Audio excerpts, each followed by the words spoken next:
Are you ready for a challenge? We're going to really push it into the red with this one. With this small little play button icon setup that we have here over this image grid. We're not going to focus on the image grid. We're not going to focus on anything else. I'm going to show you how we create this within a box container and then how we do through positioning. Bring it so it sits so beautifully there, overlapping them and being all bold and beautiful.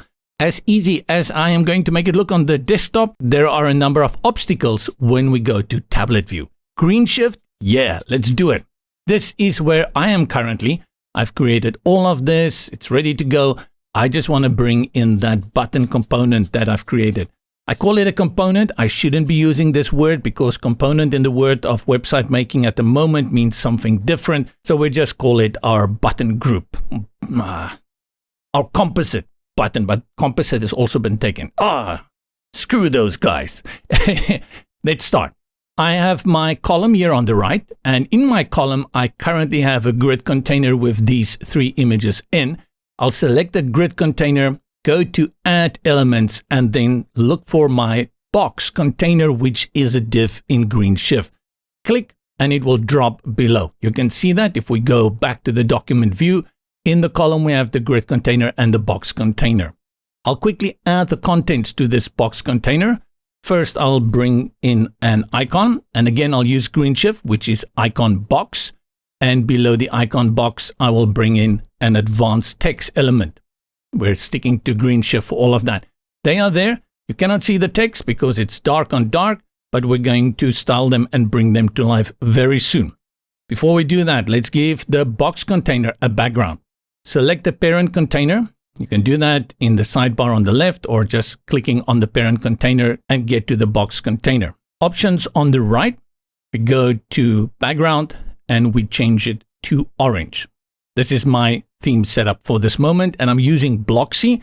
I've set it all within the customizer for the theme, and what Greenshift does, it syncs very nicely with Bloxy. It's made to integrate. So this combination of Bloxy together with Greenshift is absolutely a go-to. Now I want to change the size, and I'm going to restrict it with my values. I'll go to the size of the box, width, click on the settings gear, and for the width, I'll put it on 120 pixels. And for the height, do the same. Click on custom, and then we set the height to 180. Now we get to that shape we are looking for.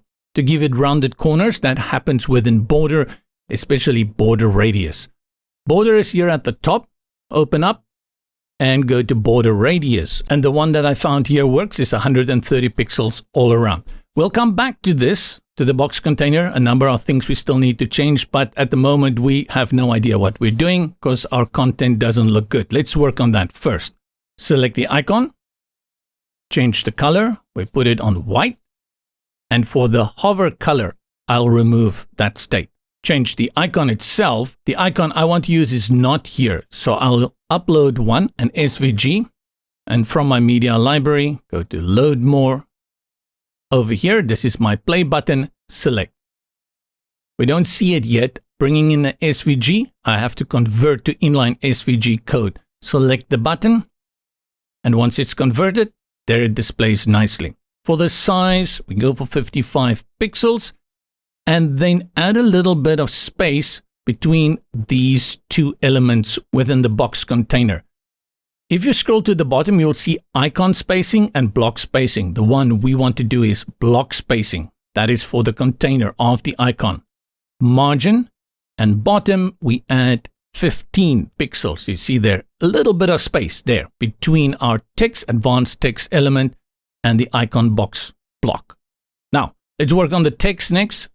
Text next, select, and first put it on white so we see what we're doing. Go to text color, select on white, and now I can just click there and type play video. Let's work from the top down, see what we can change here. Font size, I'm going to leave as is. The line height, I will break this into 2 lines. So the line height, I want to put it on 1.3 M. We always use M value for the line height. Make sure you select M here. I thought it would be on M by default. It is on pixels. And I didn't see that when I was doing the preparations for this video, and it confused me. But now that I know, you have to select M. Make sure that you select M and then enter 1.3. Make the font weight bigger. This time I want to go for bold. Now for bold, you can just select B.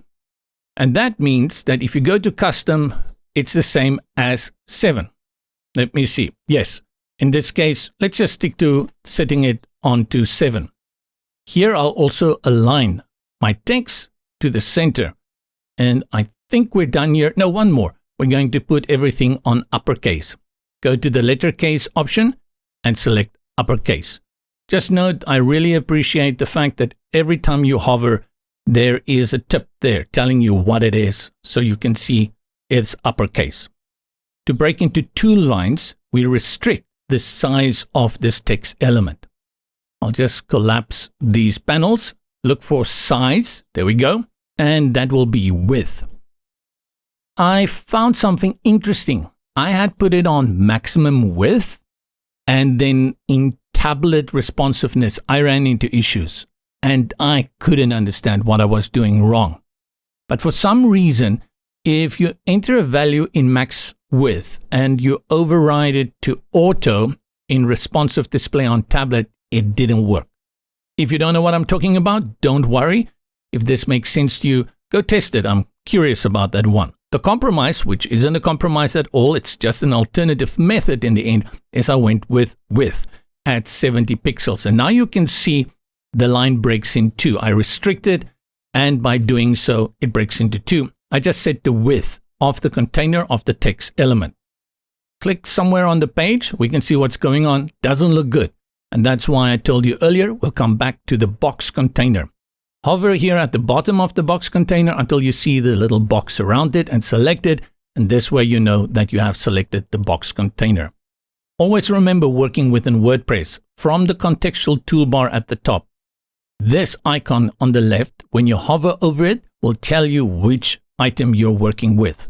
Also, with the options inspector on the right, if you scroll to the top, at the very top, under block will also be an indicator what you are working with. That's right. So we want to be with box. We start from the top. We make a few changes here. The first thing is we put this on a flex layout and we want to make it a column. So from the direction, we go to column. Justify content, center, nicely in the middle, and align items, also center. And now that play video moves nicely to the center.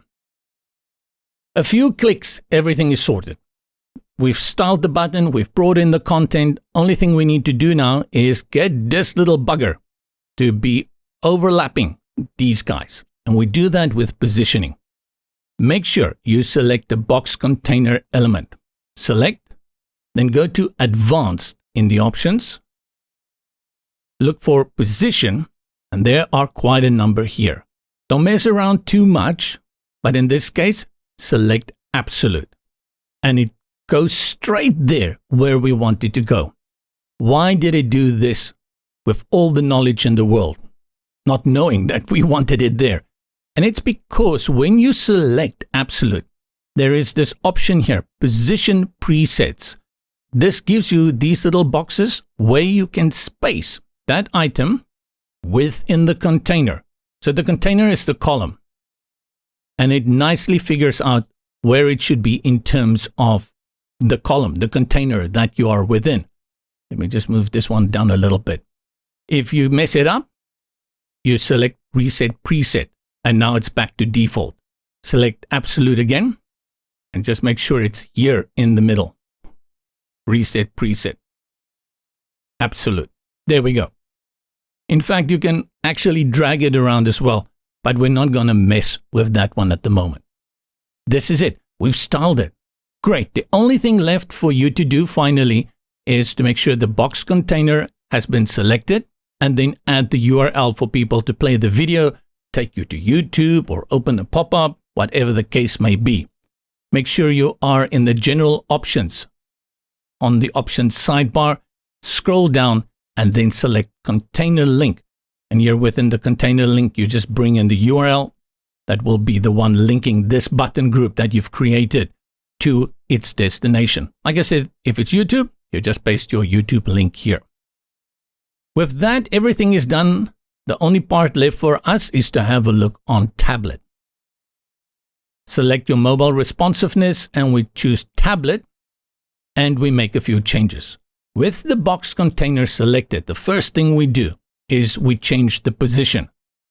Go to Advanced, Position, and just choose Relative. It is nice to know that the positioning is mobile responsive. You can go through these options. By default, it will drop there, but we are happy with this relative. It puts it nicely at the bottom and the column is put to flex center, so it's also there in the center. Next, we make those changes to the background. Let's start with the background first, and that is the box container. Go back to the left tab in the options panel, select General. I'll change the direction first. Now we want our content to be horizontally aligned. That is called a row. Under the direction, hover over this arrow and you see it says row. Select. And luckily, because we put the previous guys on center, the justify content and align items are also put to center align. Great, that's where we want it to be. I want to add a little bit of a gap between these two elements. Scroll down, column gap, just a little smidge, 13. Now we have to change the size. This is where I hope I do not screw up too badly. Size panel, open it up, and you see that it's currently at 120 and 180. I was hoping that if I select this and I delete it, it will just revert to auto, which is what I kind of expected. Auto means it will stretch together with the content. I'll select that one and delete. No, it doesn't happen. And what's important is that here at the top you have width at auto and height at auto, but these are not responsive. If I set it to auto, it overrides also my desktop, and I need to keep those values fixed at 120 for the width and 180 for the height. But not to fret. In width, you type in an A. And when you type in an A, it gives you the setting for auto. And the same for the height. Type in an A and it gives you auto. And now you see that the shape is playing along with what is happening in terms of the content within that box container. We'll get back to the box again, but I think it's important that we work with this first, which is the icon. We change the size to 40. And we added that space at the bottom for the block spacing, which we will remove. Scroll down, block spacing, where it says 15, type in 0. Now we've removed that. Beautiful. Select the advanced text element. Change the size to font size 15. Scroll down to size, and here where it says width, delete, and type in a A. And now it will auto stretch again the text. You see the same thing we did. I deleted it. It didn't revert to auto. It just kept it empty. I typed in an A for auto. That's how we did that. All that remains is to bring in padding and margins for the box container to make it look good. With the text selected, context toolbar, go to the parent container by clicking on this one. Select parent block box container. We put in some spacing here. We go to spacing, margin at the top. I'll add 50 pixels, and then the padding is the important one. First, I will link all the sides because I'm going to use 8 pixels for most of them, and then unlink it, and then at the right, I'll add a tad more space so it balances and put the text almost to the center. Because of this big icon, I want to add a little bit more space there. Great. And that is the tablet. We go to desktop. Tablet. Great. And if we go to mobile, there is no mobile. And the reason is that I have deactivated that entire column for mobile, not to display the images with this button to play the video. It's just too cluttered for that. If you want to know how to do that, check out the video in which we work with the grid element, the grid container element in Greenshift to create this nice layout with these images. Another successful one to be proud of, and I hope you have a brilliant day. From me, JP, until next time.